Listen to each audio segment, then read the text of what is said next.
Sidang pemeriksaan selanjutnya adalah pemeriksaan atas gugatan yang diajukan oleh CV Roseluler sebanyak 12 sengketa.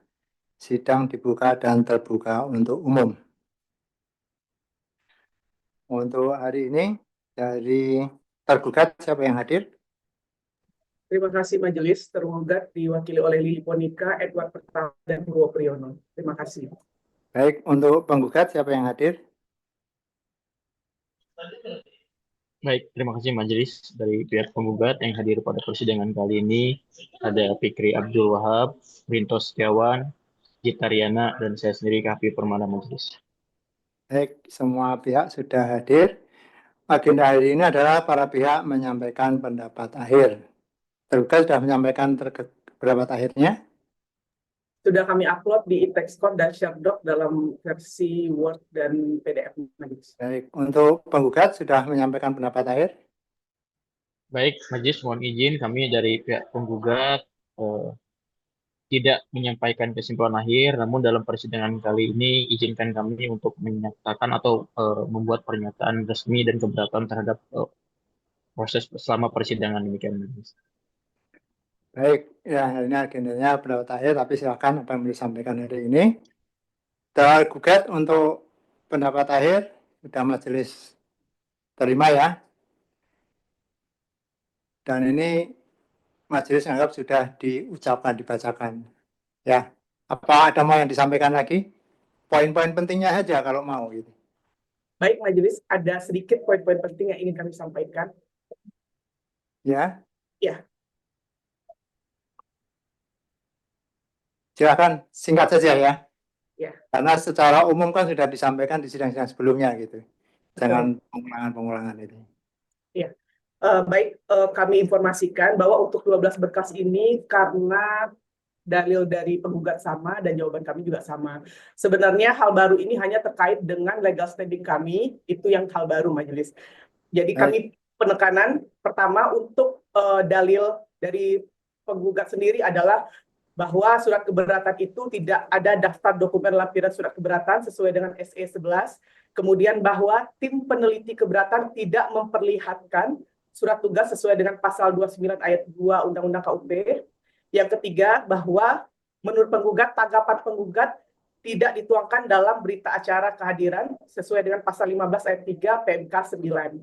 Nah, di sini secara singkat kami sampaikan yang pertama, bahwa sesuai dengan lampiran 1 SE 11 PJ 2014, bahwa untuk daftar dokumen lampiran surat keberatan yang berisi tentang dokumen apa saja yang dilampirkan dalam surat keberatan wajib pajak itu sudah kami buat dan kami lampirkan. Kemudian yang kedua, bahwa penggugat menyatakan kami tidak memperlihatkan surat tugas pada waktu keberatan, itu kami sampaikan. Dasar hukum untuk keberatan pasal 25 Undang-Undang KUP, di pasal 25 Undang-Undang KUP tidak menyebutkan adanya prosedur atau kewajiban tim peneliti keberatan untuk memperlihatkan. Walaupun kenyataannya kami sudah membuat dan sudah menjalankan prosedur keberatan sesuai dengan pasal 25 Undang-Undang KUP dan PMK yang terkait Majelis. Dan penggugat menyampaikan dasar hukumnya adalah pasal 29 Undang-Undang KUP. Sampai dengan persidangan ini pun kami pertegas bahwa itu pasal 29 terkait dengan pemeriksaan. Pemeriksaan dengan keberatan adalah dua hal yang sangat berbeda, itu sudah kami jelaskan. Kemudian yang ketiga, terkait dengan bahwa berita acara tidak memuat pernyataan atau tanggapan dari penggugat, kami sampaikan bahwa berita acara yang sudah kami lampirkan Majelis pada waktu keberatan dan pada waktu persidangan ini berdasarkan pasal 15 ayat 3 PMK 9 tahun 2013 itu disebutkan bahwa pemberian keterangan dari wajib pajak atau pemberian penjelasan oleh Direktur Jenderal Pajak sebagaimana dimaksud pada ayat 1 dituangkan dalam berita acara sebagaimana dimaksud pada ayat 1 yang contohnya pada lampiran X yang merupakan bagian tidak terpisahkan. Lampiran X-nya kami sudah sampaikan, begitu pun dengan berita acara tersebut. Kemudian di sini penggugat menyatakan bahwa objek gugatan ini memenuhi pasal 23 ayat 2 huruf D Undang-Undang KUP, yang mana bunyinya adalah penerbitan surat ketetapan pajak atau surat keputusan keberatan yang dalam penerbitannya tidak sesuai dengan prosedur atau tata cara yang telah diatur dalam ketentuan peraturan perundang-undangan perpajakan. kami jelaskan bahwa sesuai dengan Undang-Undang 12 tahun 2011 tentang peraturan perundang-undangan, di situ tidak terdapat SE maupun PMK. Dan kalaupun disebutkan tadi pasal 29 dan itu bukan pasal tentang keberatan, itu adalah tentang pemeriksaan. Jadi ini tidak ada satupun yang termuat bahwa kami tergugat melanggar peraturan perundang-undangan dalam prosedur atau tata cara penerbitan SK keberatan. Sehingga menurut kami untuk objek gugatan 12 berkas ini tidak memenuhi ketentuan pasal 23 ayat 2 huruf D maupun A, B, C. Sehingga ini menurut kami harusnya tidak dapat diterima majelis. Kemudian tambahan terkait dengan dalil penggugat di sidang sebelumnya, itu terkait dengan legal standing kami. Perlu kami sampaikan di penjelasan tertulis, tapi singkatnya majelis, bahwa kami bersidang itu berdasarkan Cap 206/2021 sebagaimana telah dirubah dengan yang terbaru adalah Cap 305 tahun 2024. Di situ di dalam Cap 305 2024 di halaman 30 penjelasan tertulis sudah kami capture bahwa kewenangan Direktur Jenderal Pajak yang didelegasikan kepada Direktur Keberatan dan Banding dalam menerbitkan surat tugas kepada pegawai di lingkungan Direktorat Keberatan dan Banding untuk menghadiri sidang. Dan memang kami sudah menyampaikan tanda pengenal kami di sidang kedua bahwa kami adalah pegawai Direktur Jenderal Pajak di Direktorat Keberatan dan Banding. Dan sampai saat ini Cap 305 tahun 2024 itu masih berlaku, sehingga tidak benar dari penggugat menyatakan bahwa kehadiran kami di sini itu tidak sah majelis. Demikian majelis, terima kasih. Baik, sekarang giliran kalau penggugat, silakan apa yang mau disampaikan. Baik, terima kasih majelis. Pada sidang hari ini penggugat memutuskan untuk tidak menyusun dan atau menyampaikan kesimpulan akhir terkait dengan materi sengketa. Namun hal tersebut dikarenakan terdapat beberapa hak penggugat yang tidak dipenuhi oleh majelis hakim, salah satunya adalah menghadirkan ahli. Pada kesempatan kali ini, penggugat akan menyampaikan pernyataan resmi dan keberatan secara tertulis terkait beberapa hak penggugat yang tidak dapat penggugat perjuangkan. Berikut. Penggugat, sebentar. Baik. Ini surat ini sudah di-upload ke SharePoint maupun ke e-textcode yang akan dibacakan ini. Sudah majelis. Sudah. Sebentar, dicek dulu ya. Barusan kami upload ya. Sebentar, dicek dulu ya. Sebentar, sabar. Karena ini penting buat majelis ya. Karena kalau mendengar itu mungkin ada yang kelewat, tapi kalau tertulis kan, oh tentang ini gitu.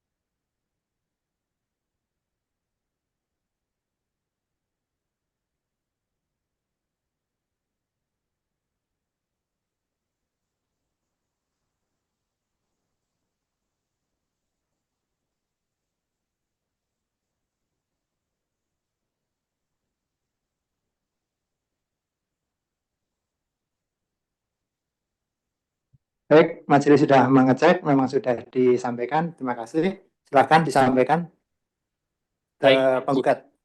Baik. Majelis terkait pernyataan resmi dan keberatan penggugat. Yang pertama mengenai latar belakang bahwa penggugat telah menunjukkan itikat baik untuk mencari keadilan dengan upaya hukum gugatan kepada pengadilan pajak. Bahwa selama proses pemeriksaan sengketa di muka persidangan, penggugat tidak memperoleh perlakuan yang adil dan seimbang sebagaimana mestinya, serta beberapa hak penggugat telah diabaikan bahkan dikebiri oleh judik faksi di pengadilan pajak yang menangani perkara penggugat, dengan kata lain tidak dipertimbangkan secara adil oleh judik faksi. Berikut penggugat uraikan beberapa yang menunjukkan bahwa hak-hak penggugat telah diabaikan dan tidak dipertimbangkan oleh judik faksi. Yang pertama, bahwa berdasarkan asas actori incumbit yang merupakan salah satu asas dalam hukum acara yang berarti siapa yang menuntut dia yang membuktikan. Asas ini menyatakan bahwa pihak yang mengajukan dalil dalam suatu perkara gugatan dalam persidangan memiliki kewajiban untuk membuktikan kebenaran dari dalil tersebut. Dalam perkara ini, penggugat sebagai pihak yang mengajukan gugatan memiliki tanggung jawab untuk membuktikan setiap dalil yang disampaikan. Pembuktian ini penting agar majelis hakim keputusan berdasarkan fakta dan bukti yang valid, bukan sekedar asumsi. Apabila penggugat gagal membuktikan dalil-dalil gugatan yang diajukan dapat ditolak atau dinyatakan tidak dapat diterima oleh pengadilan pajak. Bahwa dalam perkara ini, pihak yang mengajukan gugatan adalah CV Roselurer, sehingga berasas actori incumbit onus probandi, penggugat memiliki kewajiban untuk membuktikan adanya pelanggaran yang dilakukan oleh tergugat, yaitu Direktur Jenderal Pajak. Dalam konteks ini, penggugat bertanggung jawab untuk menunjukkan bahwa tergugat telah melakukan penyimpangan prosedur dalam penerbitan keputusan keberatan. Kemudian, bahwa penggugat memiliki hak konstitusional untuk membuktikan dalil-dalilnya melalui berbagai alat bukti yang sah, baik berupa dokumen dan surat, dengan menghadirkan saksi ahli. Namun, sangat disayangkan bahwa dalam proses persidangan ini, Jurek Paksti menolak permohonan penggugat untuk menghadirkan saksi ahli dengan alasan bahwa dalil dari para pihak dianggap cukup sebagai dasar pertimbangan putusan. Kemudian, bahwa penolakan tersebut telah menghambat ruang pembuktian penggugat secara utuh dan berimbang. Hal tersebut tidak sejalan dengan prinsip dasar dari asas actori incumbit onus probandi, karena penggugat tidak diberikan kesempatan maksimal untuk membuktikan dalil-dalilnya. Menghadirkan saksi ahli merupakan hak bagian dari hukum acara peradilan pajak, dan tidak semestinya dikesampingkan hanya karena dalil para pihak dianggap cukup. Kemudian, bahwa penggugat menilai bahwa tindakan Jurek Paksti justru menciptakan keberpihakan terhadap tergugat. Hal ini menimbulkan kekhawatiran bagi Jurek Paksti cenderung menggunakan alat-alat bukti berupa pengetahuan hakim atau judek ex officio sebagaimana ketentuan pasal 69 ayat 1 huruf P Undang Nomor 14 tahun 2002 tentang pengadilan pajak, yaitu jenis alat bukti yang bersifat subjektif dan rentan menimbulkan ketidakadilan jika digunakan tanpa didukung pembuktian yang transparan dan terbuka dari para pihak. Sebagaimana bunyi pasal 69 ayat 1 huruf E Undang-Undang Pengadilan Pajak, alat bukti dapat berupa 1. Surat atau tulisan, 2. Keterangan ahli, 3. Keterangan para saksi, 4. Pengakuan para pihak, dan 5. Pengetahuan hakim. Kemudian selanjutnya, bahwa hukum pembuktian merupakan salah satu cabang hukum tertua dalam sistem peradilan. Hal ini dikarenakan manusia pada hakikatnya memiliki rasa keadilan, di mana rasa keadilan tersebut akan tersentuh jika ada putusan hakim yang menghukum orang yang tidak bersalah, membebaskan orang yang bersalah, atau memenangkan orang yang tidak berhak dalam suatu sengketa. Oleh karena itu, proses pembuktian menjadi elemen krusial dalam setiap persidangan pengungkapan fakta-fakta hukum secara objektif. Kebenaran tidak dapat didasarkan pada asumsi atau dugaan, melainkan harus ditopang oleh bukti yang kuat. Hal ini sebagaimana ditegaskan dalam pasal 1865 KUH Perdata yang menyatakan setiap orang mendalilkan bahwa ia mempunyai suatu hak atau guna menebuhkan haknya sendiri menunjukkan pada suatu peristiwa diwajibkan untuk membuktikan adanya hak atau peristiwa tersebut. Kemudian ketentuan serupa juga diatur dalam ketentuan pasal 163 HIR yang menyatakan barang siapa yang menyatakan ia mempunyai hak atau ia menyebutkan suatu perbuatan untuk menguatkan haknya itu, maka orang itu harus membuktikan adanya hak atau kejadian tersebut. Dalam sengketa ini, pihak penggugat mendalilkan bahwa tergugat menerbitkan surat tugas tanpa dasar hukum kewenangan yang sah, sedangkan tergugat membantah dengan mengungkapkan bahwa surat tugas telah sesuai dengan ketentuan yang berlaku. Dengan demikian, beban pembuktian terletak pada penggugat yang harus mampu menunjukkan adanya kekeliruan atau pelanggaran prosedural dalam penerbitan surat tugas tersebut, termasuk menegaskan adanya perbedaan tafsir terhadap ketentuan hukum yang digunakan oleh tergugat. Kemudian selanjutnya, bahwa pada sidang gugatan kedua yang dilaksanakan pada tanggal 10 Februari 2025, Saudara atas nama Fikri Abdul Wahab selaku Direktur Utama dari penggugat hendak memberikan penjelasan terkait kata. Namun Judek Paksti memotong penjelasan dari penggugat dengan alasan bahwa sidang tersebut diperuntukkan agendanya untuk tergugat memberikan keterangan. Namun maksud dari penggugat hendak menyampaikan sesuatu hal yang singkat sebelum nantinya keterangan lengkap akan disampaikan tergugat. Tetapi Judek Paksti tidak paham maksud penggugat sehingga terjadi kesalahan. Kemudian selanjutnya, bahwa selanjutnya keadaan semakin diperparah karena perilaku Judek Paksti yang nyata-nyata melarang penggugat menghadirkan ahli pada sidang gugatan kelima yang dilaksanakan pada tanggal 14 April 2025, di mana penggugat kembali menyampaikan keberatan terkait dengan legal standing tergugat yang diterbitkan tanpa dasar kewenangan yang sah. Namun Judek Paksti menolak permohonan penggugat dengan alasan jangka waktu persidangan sudah habis dan dalil-dalil dan tergugat dirasa sudah cukup, termasuk terkait dengan legal standing tergugat.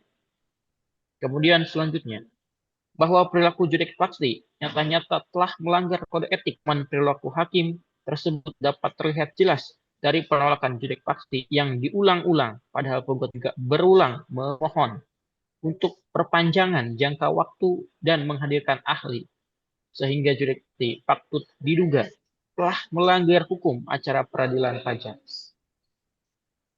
Kemudian selanjutnya, uraian-uraian hak penggugat yang diberikan, bahwa selama proses pemeriksaan sengketa di pengadilan pajak, terdapat hak penggugat yang diabaikan dan dikebiri oleh Judek Paksti.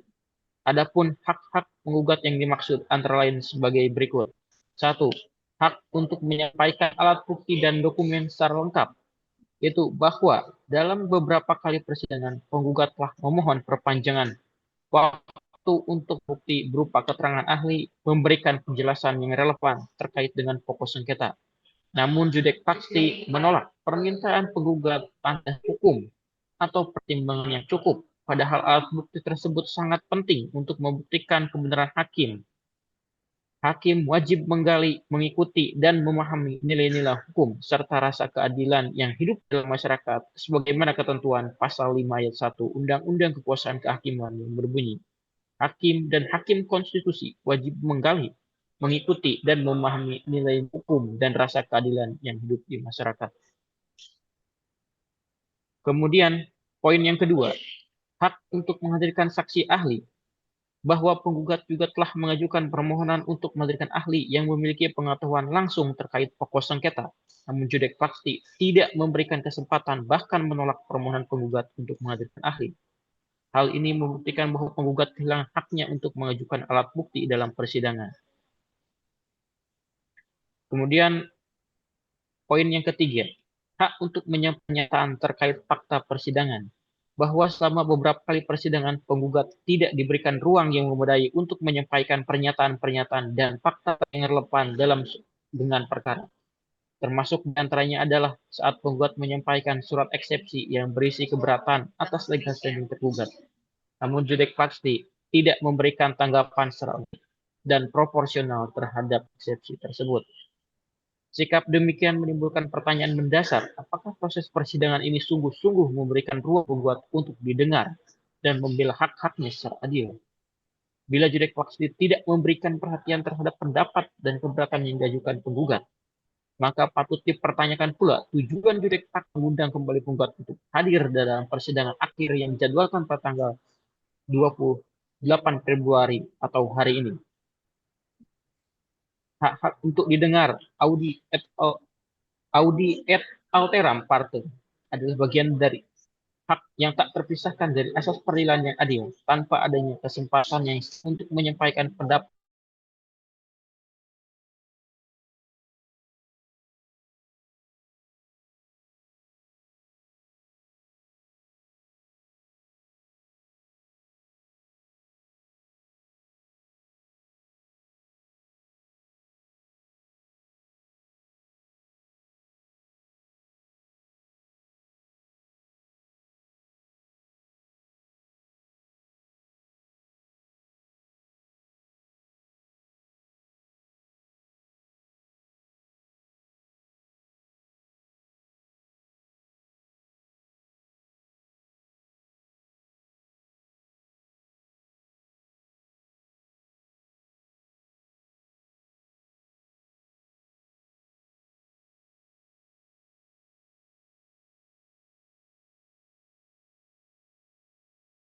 Recording in progress. before the law dan fair trial menuntut agar setiap pihak diperlakukan secara setara tanpa diskriminasi, terlebih dalam perkara yang melibatkan hak dan kepentingan hukum yang substansial, sejalan dengan pasal 28D Undang-Undang Dasar 1945.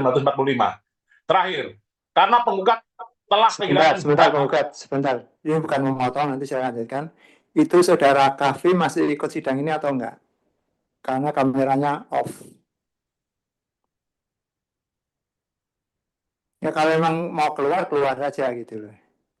Jangan kamera off seperti itu. Ya, silakan di on kan terus ya, karena sesuai dengan hukum acara. Silakan lanjutkan, tidak dipotong. Ya, terima kasih majelis. Terakhir, karena penggugat telah kehilangan hak penggugat sebagaimana telah diuraikan pada angka 1 sampai dengan 4 yang secara sengaja telah dilakukan oleh jude fakti, maka dengan ini penggugat tidak dapat menyampaikan kesimpulan yang diagendakan jude fakti pada hari ini Senin 28 April 2025 karena pada dasarnya hak-hak penggugat untuk mengajukan alat bukti telah dengan sengaja dinegasikan, dikebiri dan dieksploitasi oleh jude fakti dengan maksud memenangkan tergugat. Oleh karena itu, penggugat perlu menyampaikan sikap penggugat agar jude fakti bersidang sendiri saja dengan tergugat dan agar memenangkan tergugat. Di samping itu, penggugat ingatkan kepada jude fakti untuk teruslah mencari target penerimaan pajak agar mendapatkan remunerisasi yang cukup besar dari Kementerian Keuangan yang tentunya sumbernya berasal dari uang penggugat. Selanjutnya, penggugat beranggapan jude fakti memiliki pemahaman hukum yang sempit dan dangkal, karena bagaimana bisa persidangan gugatan yang memiliki jangka waktu 6 bulan dan dapat diperpanjang selama 3 bulan, yang normanya jelas-jelas ada dalam Undang-Undang Pengadilan Pajak, masih saja diabaikan, dengan alasan menurut penggugat tidak dapat dipertanggungjawabkan. Oleh karenanya, penggugat akan sampaikan rumusan normanya di bawah ini agar jude fakti membaca dan memahaminya. Pasal 81 ayat 2 Undang-Undang Pengadilan Pajak, putusan pemeriksaan yang dengan acara biasa atas gugatan diambil dalam jangka waktu 6 bulan sejak surat gugatan diterima. Pasal 81 ayat 4 Undang-Undang Pengadilan Pajak, dalam hal-hal khusus, jangka waktu sebagaimana dimaksud dalam ayat 2 diperpanjang paling lama 3 bulan. Berdasarkan rumusan norma di atas, sudah jelas jude fakti melanggar hukum acara peradilan pajak karena seharusnya jude fakti memperpanjang jangka waktu persidangan karena perkara akuo terdapat alasan yang dapat diperpanjang karena penggugat hendak mengajukan alat bukti. Bahwa jika benar quote non alat bukti yang akan penggugat ajukan adalah bukan alat bukti yang sah, sebagaimana persidangan harus dicukupkan oleh jude fakti hanya dengan 6 bulan, yang menjadi pertanyaan yang harus jude fakti jawab adalah apakah jude fakti mampu melaksanakan sidang pengucapan putusan perkara akuo pada sidang berikutnya atau 2 minggu setelah sidang pemeriksaan dicukupkan. Jika jawabannya tidak, maka alasan jude fakti mencukupkan sidang pemeriksaan adalah semata-mata untuk mengkebiri hak penggugat dan memenangkan tergugat. Oleh karena itu dapat disimpulkan secara sederhana sidang pemeriksaan jude fakti adalah sidang yang sesat dan lebih sesat dari dajjal yang ada di dalam Al-Quran.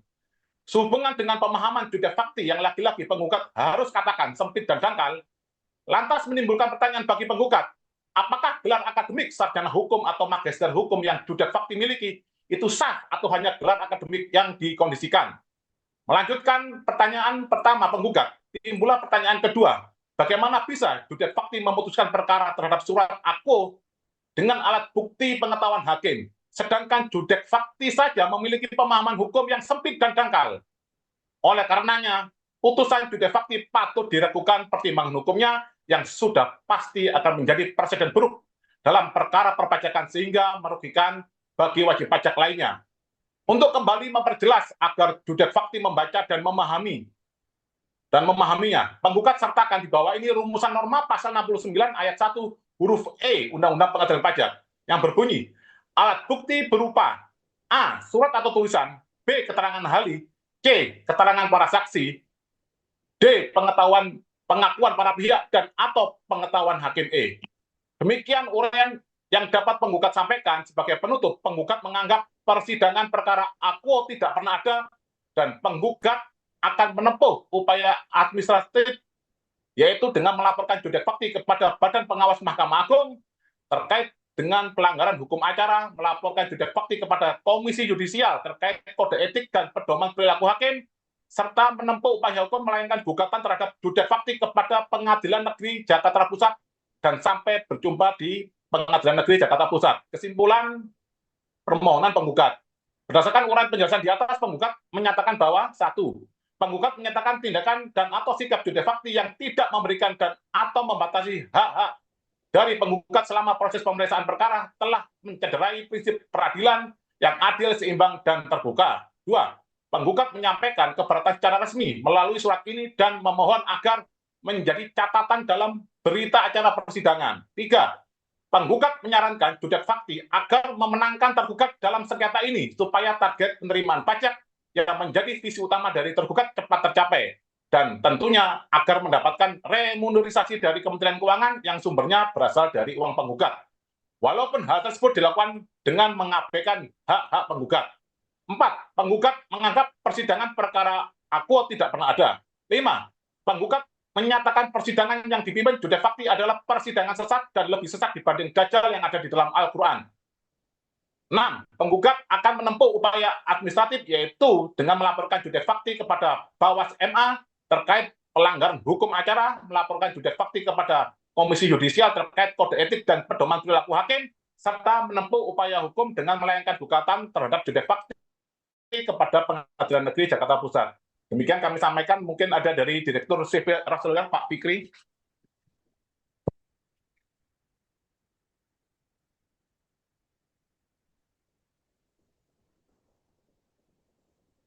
Itu masih di mute itu. Silakan. Masih di mute, nggak kedengaran, Pak. Masih di mute, Pak Fikri.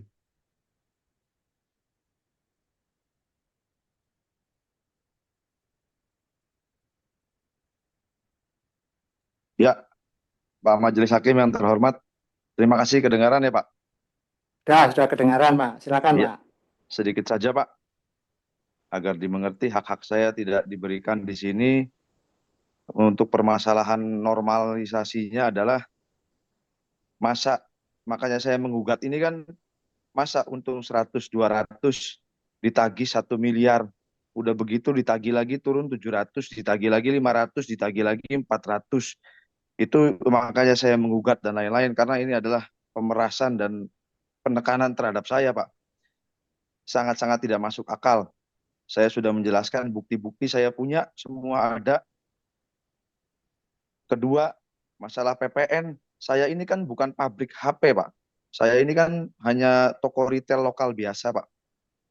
Yang intinya, saya mempunyai bukti, saya bawa ke Kanwil, ada lebih bayar, akan di ACC, asal minta cap dan lain-lain, sesuai dengan bayar, saya sudah buktikan, saya bawa, saya minta ketemu Pak Kanwil, tidak diperbolehkan, padahal saya normal-normal saja, mau benar, saya itu mau dagang benar, tapi tidak diperbolehkan.